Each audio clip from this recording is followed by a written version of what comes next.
मागच्याला काही दिली नव्हती भाऊज, आठवत आहे तुला? राखीलाही अशी चेंडी लावली होती. मी दिली होती, तू कन्व्हिनियंटली विसरते. मी बाकी सगळं विसरू शकते, पण तुझ्याकडनं येणी जी आहेत ना ते मी विसरूच शकत नाही. व्याजासकट पाहिजे मला यावेळेला. ओके ओके, चल विल डू दॅट. चला, पैसे ओवाळणी. नाही, नमस्कार आधी, त्याशिवाय काही नाही. नमस्कार सगळं नंतर करेन, आधी पैसे ओवाळणी द्यायची पटकन. काय बाई, आजही विसरलो. स्कोपच नाही. खरंच शोध, विसरलो. नीट शोध, काहीच नीट नाही. शोध. नाहीच आहे काही. मी संध्याकाळी किंवा उद्या नक्की येतो. पेटीएम करो.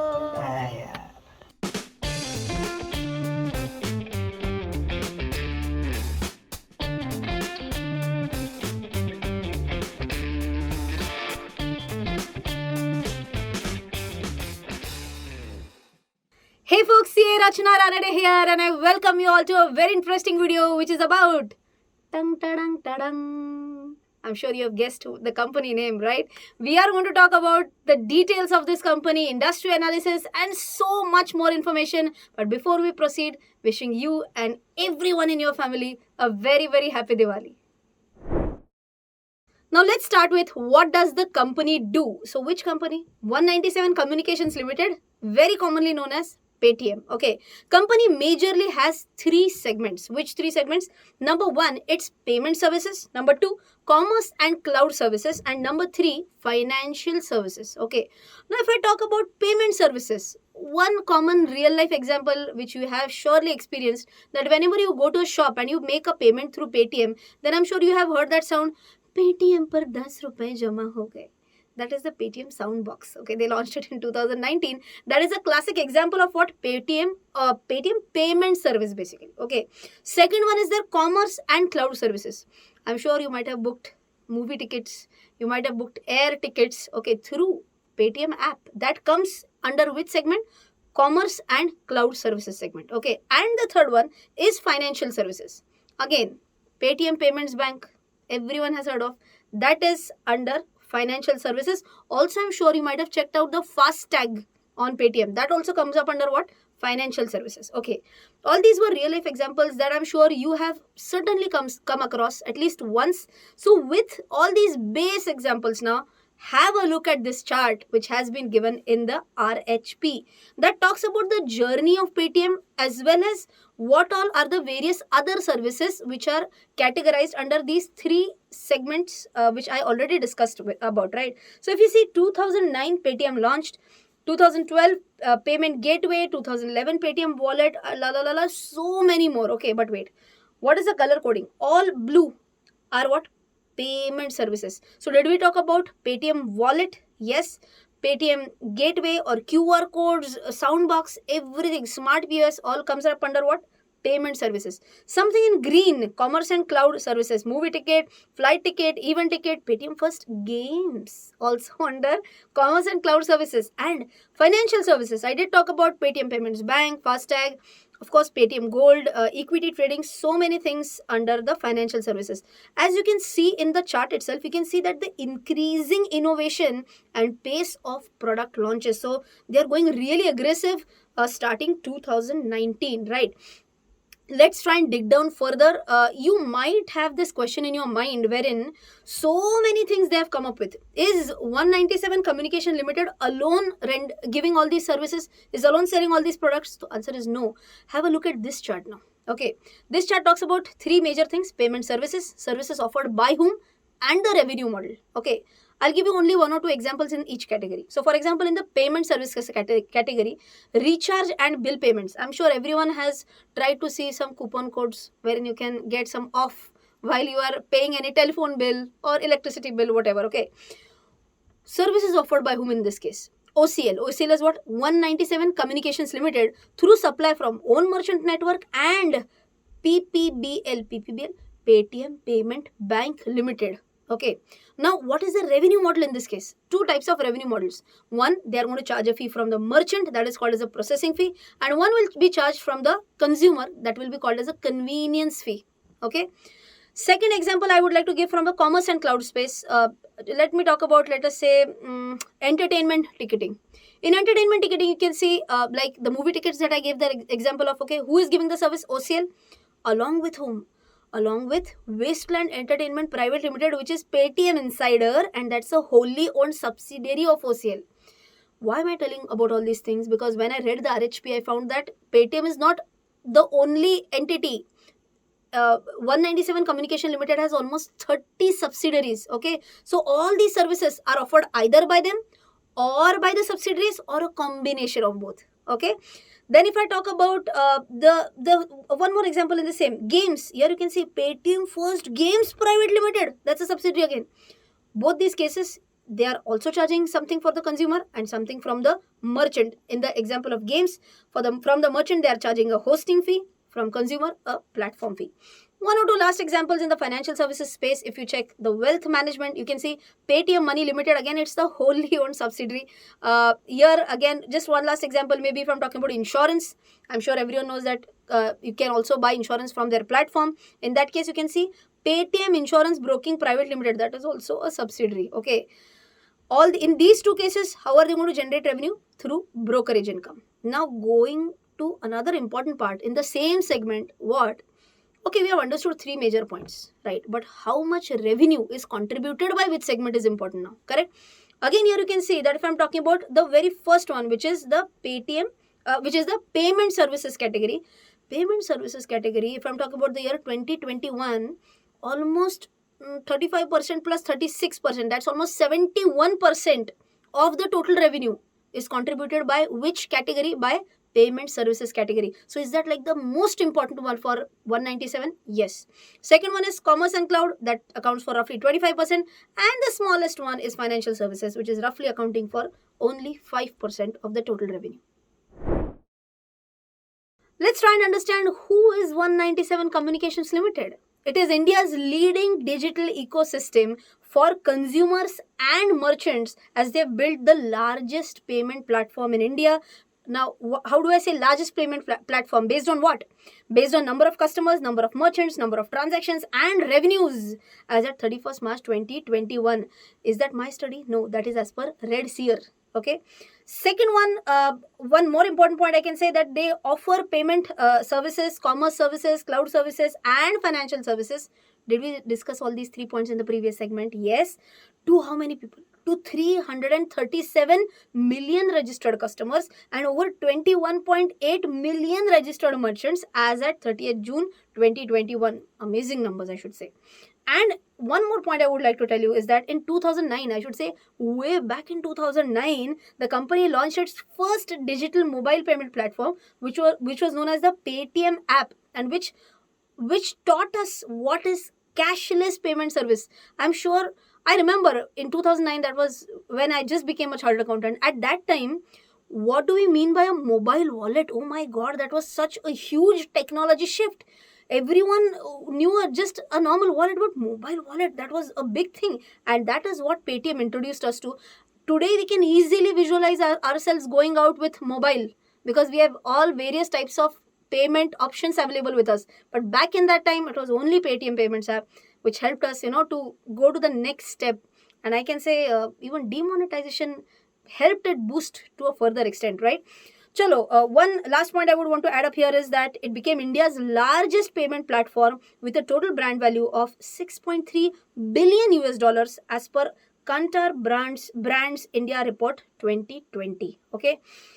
This is one interesting, pictorial representation that I found in their RHP, and that talks about the company's flywheels. Okay.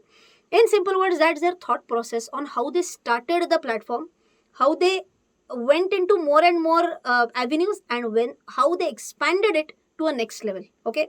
The start point is just payment services. Okay. Offering to whom and whom? To consumers and to merchants. More and more merchants will automatically get more and more customers. So it's actually anda pehle ya murgi pehle type. Customers, merchants, more and more, they'll just keep on simultaneously adding up. What will happen with this? If I as a consumer have multiple shops and as me as a consumer, when I visit multiple shops and assume in all these shops I see Paytm, then slowly, steadily, I start getting used to that app. More and more I get used to that app, I become more and more comfortable with that app. Now you can imagine the same company now gives me an option to book movie tickets through the same app, to book flight tickets through the same app, to book some few more, let us say, some events through that same app. Will that automatically give me more and more lifestyle use cases? Yes. Will this also give a better customer experience to me? Yes. Will it lead to more and more monetization for the platform? Yes. More and more stickiness. I'll stick to that platform to a greater extent, right? Now I'm so much used to it. I'm spending so much on the app that I need a credit card now. I need a loan because I've spent so much. And Paytm says, no worries. We have financial services as well. Okay. We will enable giving you credit cards through the third parties, loans of third parties. No worries. We'll give that to you. Okay. That was on a lighter note. But in financial services, is it only loans, credit cards? No. We can also invest in mutual funds, in shares, in digital gold, all and all through this same platform, which will again ensure higher engagement, stickiness, and all in all, I can say this one will build a solid ecosystem for Paytm. It's as good as once a customer enters into their ecosystem, he should ideally be engaged in that same ecosystem for multiple services, right? Is this going to benefit both merchants as well as customers? Absolutely yes. For merchants, they'll have more and more comprehensive solution. They'll get access to digital financial services, acquisition and retention of customers, and few more points. And for the consumer, as I mentioned, usage of Paytm wallet and postpaid Paytm debit card, Paytm credit card, financial services, wide range of daily lifestyle use cases, and few more. Let's move ahead with the industry analysis. If you remember, I had told you that the payment segment is the most important one because it was contributing 75% of the revenue to the company. So it's important for us to understand whether this industry will grow at a fast pace or not. If you check out financial year 18 to 21, the CAGR is only 1%. Wait, this is about what? Digital payments by value, not volume. By value I'm talking about. This has grown at 1% CAGR. You'll say, what is 19.6? Array, the payments value is 19.6 US trillion dollars. Still a big number, okay? And from 21 to 26, it is expected to grow at 17% CAGR. So it's like अच्छे दिन आएंगे for this specific segment, right? If I talk about total digital payments by volume now, by volume we can see 18 to 21 CAGR is 45%, and 21 to 26 expected is still, the growth rate is expected at 30%. Again, not bad at all, right? If I go to the deeper areas now, let us say I'm talking about commerce services one by one now. If you see online gaming expected to grow at 34 to 36%, I'm sure everyone knows one more company in the gaming space. If you know the name of the company, let me know in the comment section below, right? We have already made a video on that. If I talk about e-tail, still growing at almost 28 to 31%, e-grocery at 43 to 49%, online food delivery 36%, and again, I'm sure everyone knows about one more name in the listed space in the online food delivery. Again, comments please. And Indian advertising 20%. So all in all, I can say anything related to online payments, if that is growing, obviously the payment sector as a whole is set to grow, right? Moving on with the financial services now. There are almost 5 major points in this entire table, okay? Household debt as a percentage of GDP, credit card penetration, insurance premium, stock market, so percentage population participating in stock market, retail mutual fund participation, AUM as a percentage of GDP. Challenge, open challenge. Talk about any parameter and we are way too under penetrated as compared to China or USA. One way to look at it is, gee, we are so much under penetrated. The other way to look at it is, wow, we have such a huge space to grow. Big headroom, right? So we can look at it positively and we can say that yes, this industry can grow at a surely fast pace. Now let's start with the financial analysis. Nothing really special in the balance sheet. So let's directly jump to P&L. You can see that the revenue from operations, which includes again 2 major points. I've already talked about this so many times. Payments, financial services, and commerce and cloud services. None of these segments have grown at a fantastic CAGR. Even if you see payment and financial service, payments, which is their most important revenue contributor, that has grown barely at a 12% CAGR. Okay, here you can see it has grown from 1,695 crores to 2,109 crores. I was trying to figure out that the industry is growing at such a fast pace. Why are their revenues not growing at a fast pace? I think that maybe they are getting a lot of competition, okay, Competition not only from other non-government players like Google Pay or Phone Pay. Main government is also like their competition with Bheem, right? UPI. So that might be the reason why even if industry is growing, there are too many players to eat up the revenue share, right? If I talk about the expenses point, payment processing charges are very high. 1,916 crores are the payment processing charges, almost 30-35% of the total expenses. Employee benefit costs are high, and marketing promotion expenses are drastically reducing. They have gone down from 3,400 plus crores to 500 plus crores. Okay. Now, again, see the irony, increasing competition and decreasing marketing and promotion expenses. But of course, the management and the promoters surely might have thought about it. Choti move badi baat nahi honi chahiye. So I think I'll just rest my case here. If you talk about PAT, you can see that PAT is all 3 years, 19, 20, 21, all are in negative. If you see cash flow from operations, 19, 20, 21, all in negative. But if you see net worth is in positive. Now, net worth, generally a big chunk is reserves and surplus also. Okay, and reserves and surplus will be in minus if company is into losses. But how has this happened? Asa kasa kai? So please understand, profitability, there is no profitability. So of course, reserves, base reserves, we call them as general reserve, P&L balance, transfer to reserves. That is minus only. But a big chunk is securities premium. Okay, that has gone in reserves and surplus, because of which net worth is high. This last 30-35 seconds, if you have not understood, it's okay. It's purely accounting.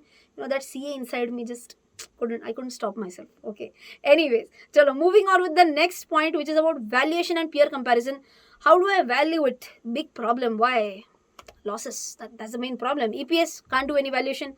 PE can't do any valuation because earning again is in negative.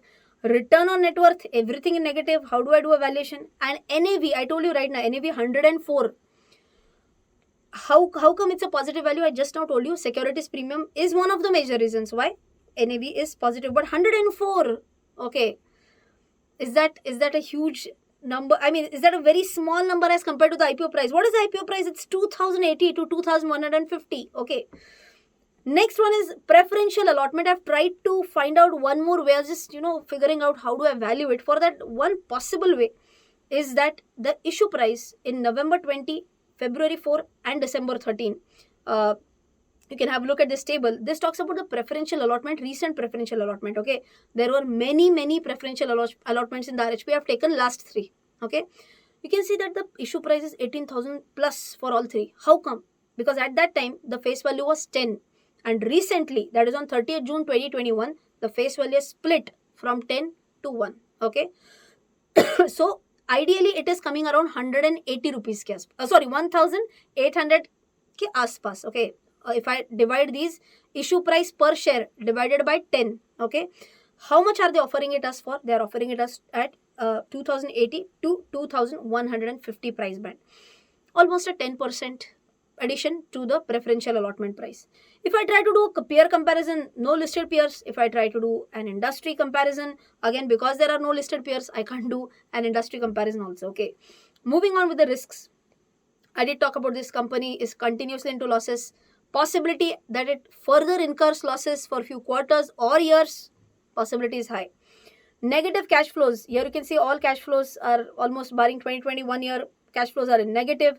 And if I jump onto the litigations part, one point which I found a little bit, I was not so comfortable with that. The indirect tax litigation amount is 37,333 million. Okay. Now, keep this figure in mind, 37,333 million. That's almost 3,733 crore rupees. Now, I'll take you back to company's revenue. The company's total revenue, let me get back there. Total revenue is 2,802 crores. Oh my God. The indirect tax litigation amount is more than company's total revenue for 2021 year. Is that a big amount? Yes. Of course, we'll need to check more into details as to what is the current state of that case. Is the company strong, or what is the scenario? We have to dig down into details for that. On the face, doesn't give me a huge comfort though. Well, let's go ahead with the IPO details, and no need for me to tell you that this is going to be the largest IPO in India's corporate history with an 18,300 crores of IPO, right? What is the opening date? It's going to be 8th November. Closing date is going to be 10th November. As I mentioned, issue size, even if it is 18,300 crores, out of that, fresh issue is 8,300 crores, and offer for sale is almost 10,000 crores. The IPO listing date is expected at 18th November 2021. If I go on to the shareholding pattern, it is very clearly mentioned in the RHP that no identifiable promoter found because it's a professionally managed company. What are they going to do with this IPO proceeds? They are going to use almost 4,300 crore rupees towards growing and strengthening the Paytm ecosystem. It means maybe more and more advertising and other expenses, marketing expenses maybe. 2,000 crores towards investing in new business initiative, acquisitions and strategic partnerships. And the last one they mentioned is for general corporate purposes. It will be really interesting to see how the company receives as a response for this IPO. There are multiple factors that we have already discussed in this entire IPO. Like I talked about, this is one of the largest IPOs now in the history of India's corporate history.